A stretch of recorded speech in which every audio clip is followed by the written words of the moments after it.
Hi there, I'm Monette Satterfield. This is my studio. I'm really glad you're here with me. I am here creating art outside the velvet rope and just letting you guys know that I do film these live and I bring them to you unedited. So anything that happens here really happened. And if I make a mistake or something goes wrong, I'm just going to deal with it. So today I am proceeding on these series of winter forest paintings I've got going here.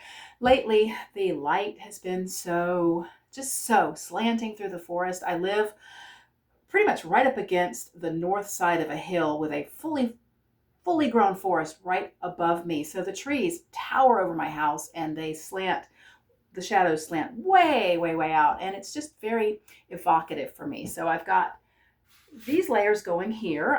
That's some tissue paper collage on that from a previous video. What I've got here is three colors I'm going to work with, which is yellow ochre, a kind of a mid-gray, and a titanium buff. And they're actually going to mix to make what's essentially mud, a muddy brown color. And I have tested it on this piece of ephemera paper. And I did circles, but that's not what I'm going to do today. But you see that it is really a kind of a muddy brown. And normally we try not to mix mud with our paint, but it's a color, it's a very soft, very gentle winter color to me. So that's what I'm going to do today, my palette. And today I'm using a silicone paintbrush that's shaped like a paintbrush. It's flexible. It comes to a nice little point. And best part, don't have to clean it out. You just wipe it off. So what I'm going to do to start, now I haven't tested this on the actual painting yet, so let's see how this goes. But the first thing I'm going to do is just kind of start mixing some paint on the palette. I want to get that somewhat muddy look going, the muddy brown look I've got going over there. And there you can see it's starting to kind of mud up there in the middle. And what I'm going to do is just start.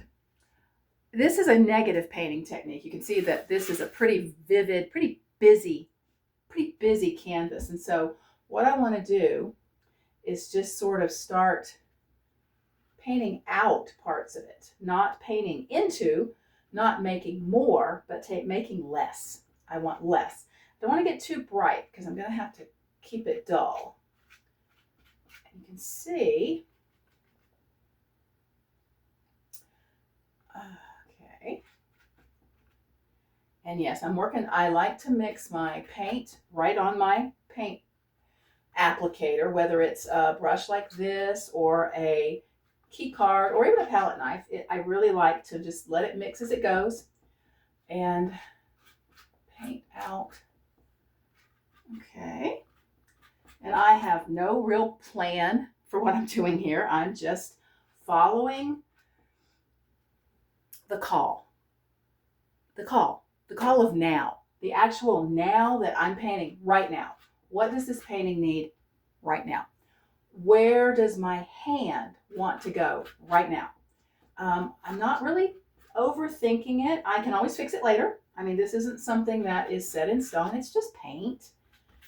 But I am working with where does my hand need to go now to make this painting look the way I want it to. And I feel like,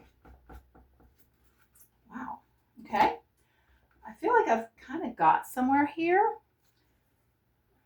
Oh, I love that yellow color up there. I don't want to make it too. All right. You notice what I'm starting to do now?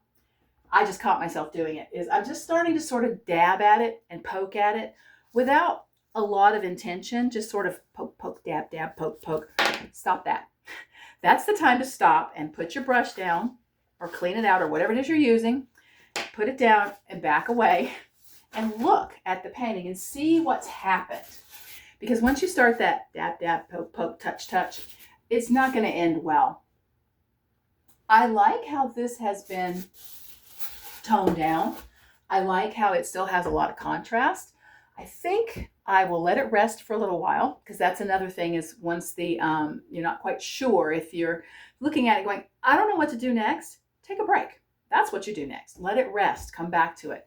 I may add a little bit more to tone it down in a few places, and then it'll probably be time to glaze it. So that'll be one of the next steps.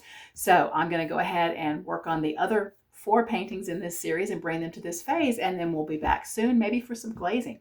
Thank you so much for being here. I really appreciate your stopping by. If you want to find out more about my studio practice and what goes on here, I'm not on any social media. The newsletter is the place to be. Thanks again. I'll talk to you soon.